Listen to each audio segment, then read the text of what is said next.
प्रश्न सभागृहाच्या प्रतिष्ठेचा झालेला आहे, येऊच देत नाही प्रश्न। मी गेल्या 2 अधिवेशनामध्ये आपल्याकडे बैठका मागतोय, मंत्री महोदयांना मी आत्ताच्या आत्ता हे एवढे सगळे पुरावे माझ्याकडे आहेत, प्रत्येक प्रकरणाचे पत्र लिहून झाली। तो सुनील कुशिरे नावाचा माणूस एवढा मोठा कोण या महाराष्ट्र सरकारचा जावई लागलेला आहे की जो सांगतोय की अख्खं महाराष्ट्र शासन माझ्या खिशात आहे। हे आपण आता या ठिकाणी सुनील कुशिरे नाव घेतलं, त्यांची बदली सुद्धा शासनाने केलेली आहे। मग तुमच्याकडे तक्रारी प्राप्त झाला असेल, अहवाल आला असेल तर मग कारवाई का करत नाही? तुमच्याच उत्तरात सभापती महोदय काय हायकोर्टानं चौकशी करा म्हणून सांगितलं, त्यांना प्रोटेक्शन दिलं जातं। कोण देतं? हाच व्यक्ती प्रोटेक्शन देतो ना। विषय एवढाच आहे, नावानिशी बोललेले आहे। हे वोट अधिकाऱ्यांकडे येत नाही, वोट मंत्र्याकडे येत आहे। 25 लाखाचं काम असेल ते 5 कोटीवर काढलेले आहेत टेंडर। असे तिप्पट चौपटीने पैसे काढून या ठिकाणी टेंडर काढलेले आहेत। जिकडे काळा खडक आहे तिथे ग्राउटिंगचं टेंडर तुम्ही एस्केलेट करतात आणि ते 55 कोटी पर्यंत नेतात। 9 दादा पट तुम्ही टेंडर वरती घेऊन जाताय। अशी कित्येक प्रकरण मंत्री महोदयांकडे आहेत, नसेल तर त्यांनी सांगावं नाहीये म्हणून मी तुम्हाला रिसिव्ड केलेल्याचे स्टॅम्प शिक्के आणून दाखवतो। सभापती महोदय, हा प्रश्न गेले 2 अधिवेशन मी लक्षवेधीच्या माध्यमातून या भ्रष्टाचाराच्या संदर्भात लक्षवेधी उपस्थित केल्या होत्या। हा प्रश्न का महत्वाचा आहे ते मी आपल्याला पहिलं सांगतो की हा प्रश्न 2दा लक्षवेधीच्या माध्यमातून आला आणि दोन्ही वेळेला माझी लक्षवेधी काही शेवटपर्यंत मार्गी लागली नाही। ती लागायची पुढे जायची, लागायची पुढे जायची, शेवटच्या दिवशी ती गायबच झाली। आणि मग माहिती घेतली, असं कळलं की माझी लक्षवेधी कधी येऊच शकत नाही, आमच्यावरती कोण काही कारवाई करूच शकत नाही, कारण संपूर्ण विधिमंडळ आमच्या खिशात आहे। अशा प्रकारच्या कंत्राटदाराच्या बाहेर वल्गना आम्ही ऐकतोय आणि हा प्रश्नापेक्षा विधिमंडळाची प्रतिष्ठा या प्रश्नामध्ये आता जास्त लागलेली आहे। कारण बाहेर जो काय मेसेज जातोय की हे प्रश्न लागणारच नाही, ही लक्षवेधी यावेळेला पण मी लावली आहे, परंतु ही लक्षवेधी लागणार नाही म्हणून प्रश्न लावलाय। प्रश्न लागला पण लक्षवेधी काय लागेल असं मला वाटत नाहीये आणि त्याच्यामुळे विधिमंडळाची प्रतिष्ठा जपण्यासाठी या प्रश्नाचं महत्व आज जास्त आहे असं मला वाटतं। आता मी मूळ प्रश्नाकडे येतो। सभापती महोदय, हे उत्तर दिलंय, या उत्तरामध्ये सांगितलंय की हे खरे आहे, खरे नाही, हे खरे आहे, अंशतः खरे आहे। माझा साधा प्रश्न हा आहे की 2000 कोटीची या जलसंधारण, पाझर तलाव दुरुस्ती, बाकीच्या या सगळ्या बाबतीच्या निविदांसाठी 2000 कोटीची तरतूद बजेटमध्ये आपले केलेली आहे, पण प्रमा किती दिलेले आहेत? 18,000 कोटीच्या प्रमा दिलेल्या आहेत। खरंय का खोटं आहे मंत्र्यांनी सांगावं? जर 2000 कोटीची बजेटरी प्रोव्हिजन आहे, 18,000 कोटीच्या प्रमा दिलेल्या आहेत, 9,000 कंत्राटदारांनी टेंडर भरली छोटी मोठी सगळी, त्याच्यातले 1,000 टेंडर आर्थिक निकष पूर्ण केले नाही म्हणून बाद करून टाकले आणि एक सुनील कुशिरे नावाचा तिकडे संचालक आहे। हा संचालक अख्ख्या महाराष्ट्रात फेमस आहे, सगळ्यांच्या ओळखीचा आहे, सगळ्यांच्या। आणि त्याला असं वाटतंय की अख्ख्या महाराष्ट्रातल्या मंत्र्यांपासून, मुख्यमंत्र्यांपासून, सभापतींपासून आमदारापर्यंत सगळे माझ्या खिशात आहेत, अशा भाषेत तो बाहेर बोलतोय। आणि त्याचा किस्सा एवढा मोठा आहे, तो किस्सा आज बंद करण्याची वेळ आलेली आहे आणि म्हणून आपल्याकडनं आम्हाला ही अपेक्षा आहे की तो बाहेर म्हणतोय, मी आता सभापतीवर आरोप नाही करत आहे, तो बाहेर जे काय म्हणतोय ते मी सभापतींना सांगतोय। आता हे चौकशीमध्ये काढा शोधून, जी मागणी मी शेवटी करणार आहे त्याच्यात तो जे काय म्हणतोय ना ते खरं आहे का खोटं आहे हे चौकशीमधनं बाहेर येणार आहे। म्हणून माझा प्रश्न असा आहे की ही जी काही टेंडर्स दिलेली आहेत याच्यामध्ये टेंडरचे प्रकार काय आहेत की खोलीकरण करणे, याच्यामध्ये पाझर तलावाची दुरुस्ती, ग्राउटिंग, या सगळ्या गोष्टी म्हणजे सोलापूर जिल्ह्यामध्ये 2000 कोटीचं काम काढलेलं आहे। या 2000 कोटीमध्ये या सुनील कुशिरेच्या वतीने हे सगळे जे लोक आहेत ज्यांची मी नावं आता सांगतो आपल्याला, महेश पाटील, रवींद्र साखरे, रवी हिरवे, DY दामा, कवजित पाटील, सूरज शिंदे, हे त्याचे वसुली एजंट सगळी वसुली करतायत आणि कामं कोणाला द्यायची, कुठल्या निकषावरती द्यायची हे सगळं ते लोक ठरवतायत। आणि अशा प्रकारची कामं देऊन आज एवढ्या मोठ्या सगळा मॉबिलायझेशन फंड त्यांचा गेलेला आहे, मॉबिलायझेशन फंडामधनं त्यांची टक्केवारी त्याला मिळालेली आहे आणि एवढा मोठा सगळे तिकडचे कॉन्ट्रॅक्टर आज तिकडचे सगळे जलसंधारणचे अधिकारी आज BMW मधनं कोण फिरतोय, मर्सिडीज मधनं कोण फिरतोय, यांचे सगळे व्हिडिओ आणि सगळे रेकॉर्ड्स माझ्याकडे आहेत. पण हा प्रश्न आहे म्हणून याच्यावरती जास्त सखोल चर्चा करता येणार नाही. आपण मला जर अर्ध्या तासाची चर्चा, 2.5 तासाची चर्चा 260च्या प्रस्तावामध्ये दिलं तर मी प्रत्येक टेंडरची चिरफाड करून आपल्याकडे देतो. परंतु आता माझी मागणी अशी आहे की गेल्या 4 वर्षामध्ये या सुनील कुशिरेच्या माध्यमातून जो प्रचंड भ्रष्टाचार झालेला आहे, जी टेंडर्स दिली गेलेली आहे, जी टेंडर्स आर्थिक निकषावरती बसत नाहीयेत, जी टेंडर्स कुठल्याही बीड कॅपॅसिटी मध्ये बसत नाहीयेत, जी टेंडर्स सगळी वाम मार्गाने ज्या लोकांना टेंडर्स दिलेली आहे, या सगळ्या टेंडर्सची आपण उच्चस्तरीय चौकशी करणार काय?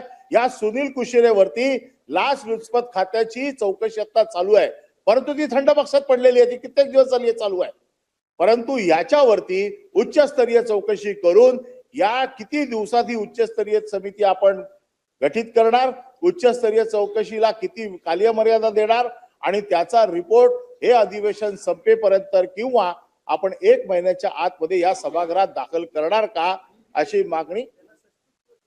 आणि ही चौकशी चालू असेपर्यंत, कारण तोच होल अँड सोल आहे, तो पूर्ण संचालक आहे, त्याच्यामुळे तो जर तिकडे बसला तर ही चौकशी होऊ शकणार नाही.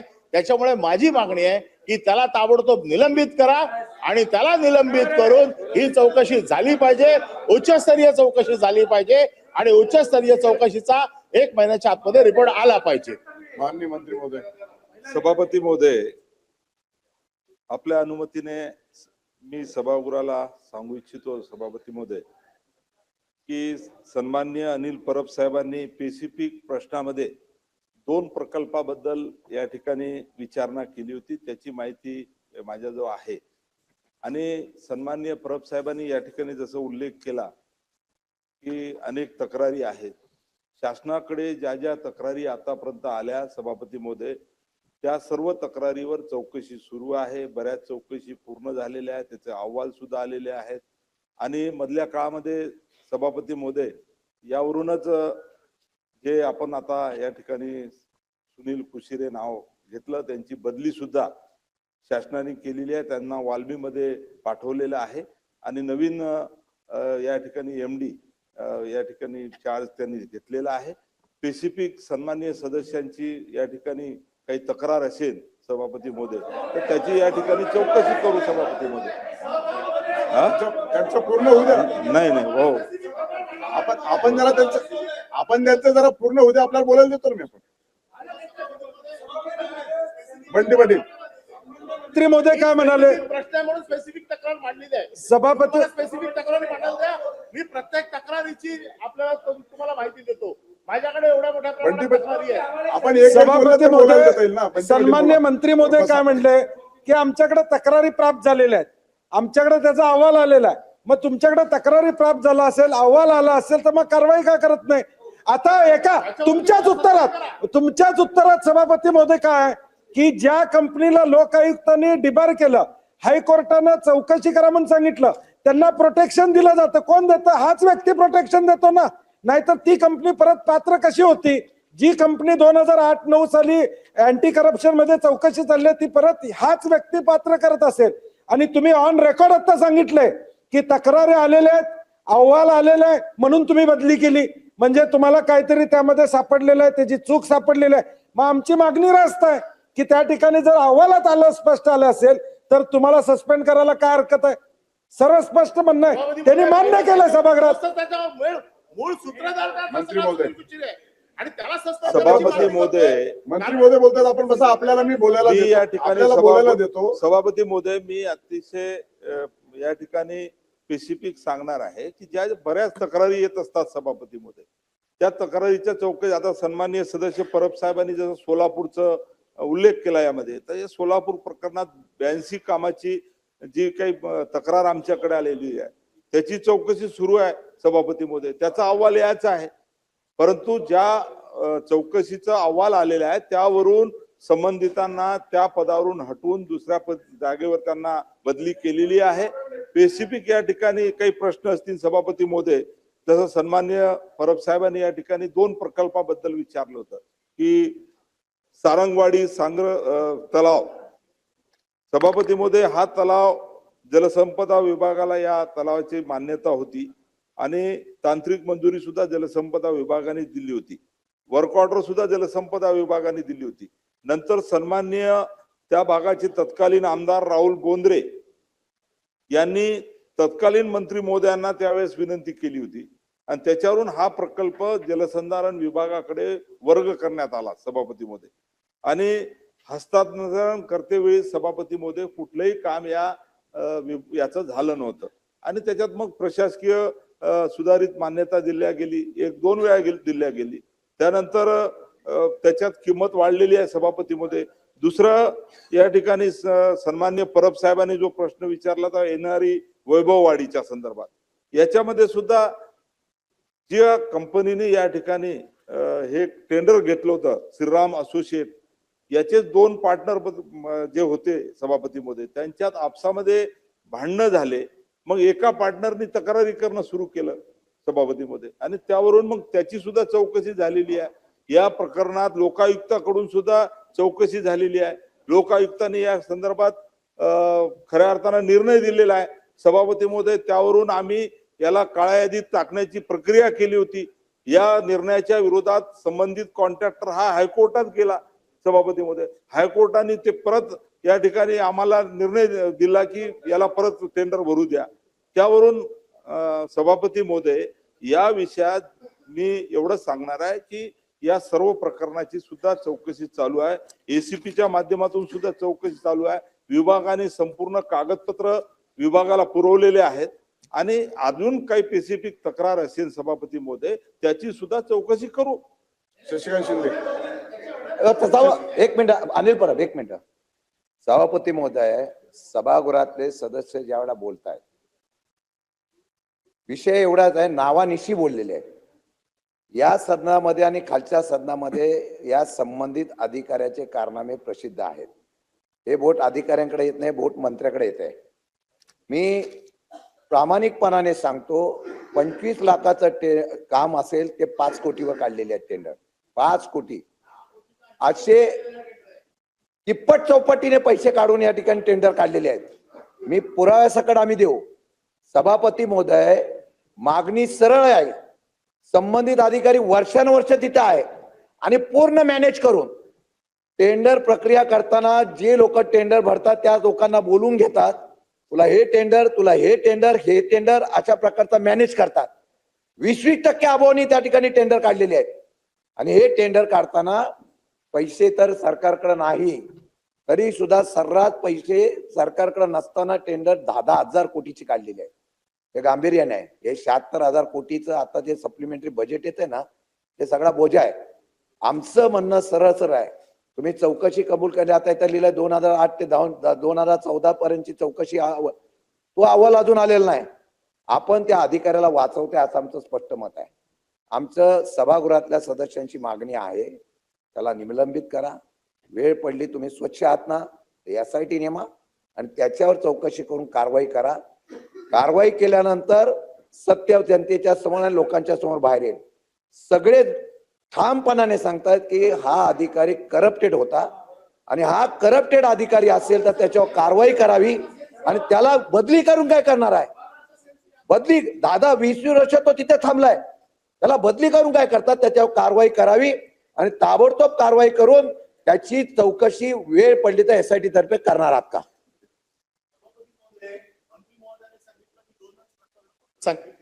प्रकरणाचा त्याने उल्लेख केला. माझी लक्षवेधी मागची काढून बघा, माझे याच्यावरचे मागचे प्रश्न काढून बघा. नाईलाजास्तव 2 प्रश्नांवरतीच फक्त ते आणावं लागलंय. त्याचं कारण असं आहे की हा प्रश्न येऊच देत नाही या सभागृहात. हा प्रश्न माझा आणि त्यांचा नाहीये, हा प्रश्न सभागृहाच्या प्रतिष्ठेचा झालेला आहे. येऊच देत नाही प्रश्न. याच्यावरती मी आपल्याकडे बैठका मागितल्या. मी गेल्या 2 अधिवेशनामध्ये आपल्याकडे बैठका मागतोय, परंतु बैठक पण लागत नाहीये. मंत्री महोदयांना मी आत्ताच्या आत्ता हे एवढे सगळे पुरावे माझ्याकडे आहेत प्रत्येक प्रकरणाचे. ही सगळी प्रकरणं सभागृहात सांगून झाली, पत्र लिहून झाली. तो सुनील कुशिरे नावाचा माणूस एवढा मोठा कोण या महाराष्ट्र सरकारचा जावई लागलेला आहे की जो सांगतोय की अख्खं महाराष्ट्र शासन माझ्या खिशात आहे आणि म्हणून माझा प्रश्न येणारच नाहीये. आणि म्हणून या सभागृहाचा पूर्ण सेन्स घ्या. या सभागृहातला प्रत्येक सदस्य आज त्याला ओळखतोय. हा कोण माणूस आहे, किती बदमाश माणूस आहे तो. आणि तो जर माणूस सभागृहाला जर गिनतीत घेत नसेल, सभागृहाला गृहीत धरून जर काम करणार असेल, तर त्याच्यावरती या सभागृहाने कारवाई करायलाच पाहिजे. जर मंत्री महोदयाने नाही केली तर आपण तरी करावी अशी माझी आपल्याकडनं अपेक्षा आहे. आमची मागणी एवढीच आहे, सगळी प्रकरणं मंत्री महोदयांकडे आहेत. प्रत्येक प्रश्न काय मी विचारायलाच पाहिजे असं काही नाहीये.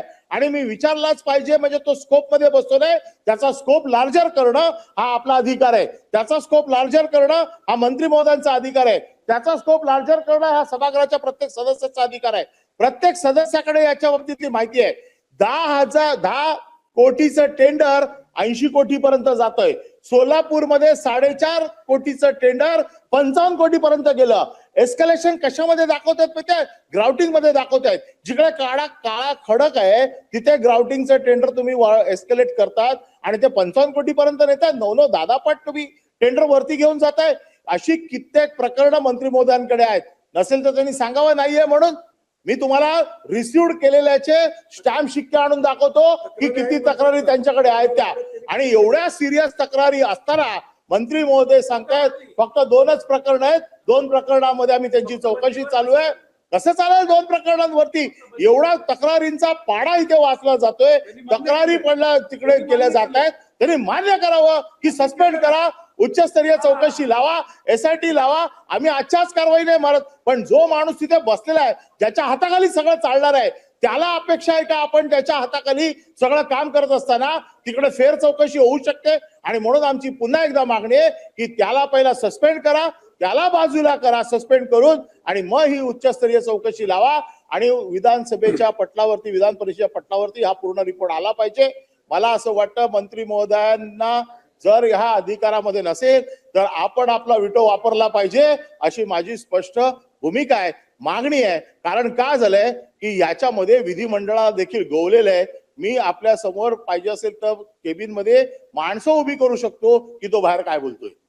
आणि म्हणून आपल्या प्रतिष्ठेचा प्रश्न हा अबाधित राहावा म्हणून हा प्रश्न उपस्थित आहे. आज आपण आपली प्रतिष्ठा अबाधित ठेवण्यासाठी, जसा थोड्या वेळाने हक्कभंग येणार आहे आपली प्रतिष्ठा राखण्यासाठीचा, तसा हा एक प्रकारचा हक्कभंग आहे असं समजून याच्यावरती कारवाई व्हावी. मंत्री महोदय, नाही, सभापती महोदय, मी सन्माननीय सदस्यांना या ठिकाणी परत विनंती करतो की अतिशय उच्चस्तरीय ACP ची IPS अधिकाऱ्याच्या मार्फत आमच्याकडे प्राप्त झालेल्या पूर्ण तक्रारीची चौकशी चालू आहे. त्यांच्याकडे अजून काही सन्माननीय सदस्यांच्याकडे अजून काही माहिती असेल द्या तर त्यांच्याकडे. त्यांनी परस्पर द्यावी किंवा आम्हाला द्यावी. सभापती महोदय आपल्याकडे द्यावी ही कागदपत्र आम्ही त्यांना देऊ. नाही. आणि वारंवार मंत्री महोदय सांगतायत की अँटी करप्शन ब्युरोची चौकशी सुरू आहे. सभापती महोदय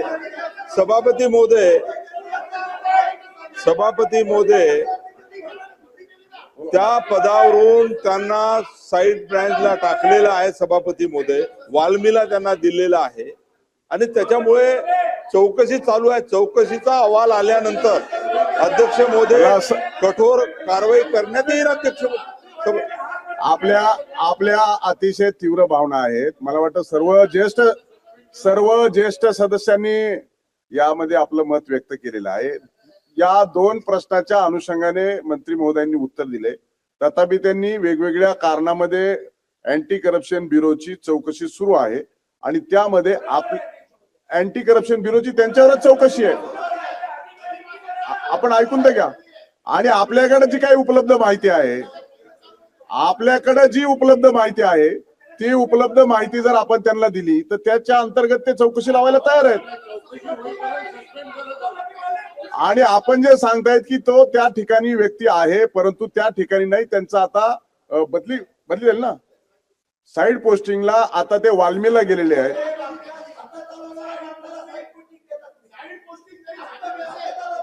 म्हणून मला असं वाटतं की या प्रश्नाच्या अनुषंगाने 2 विषयावरती मर्यादित आपण हा प्रश्न उपस्थित केलाय. तथापि आउट ऑफ वे जाऊन देखील मंत्री महोदयांनी उत्तर देत असताना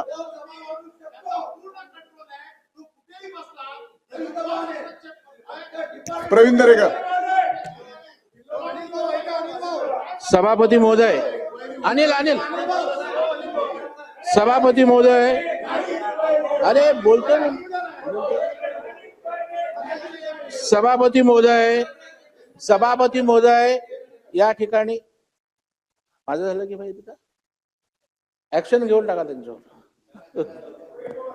माननीय माझा सभापती महोदय याच्यामध्ये सभागृहातल्या भावना तीव्र आहेत आणि सभापती महोदय जी काही अँटी करप्शनची चौकशी सुरू असताना त्याच्यामध्ये जे काही पुरावे असतील ते तर तुम्ही द्याच, परंतु SITची जी मागणी तुम्ही केलेली आहे तर याचे SIT आपण डिक्लेअर करून टाकू. आणि अरे तो तिथं नाहीये, तो तिथं नाहीये.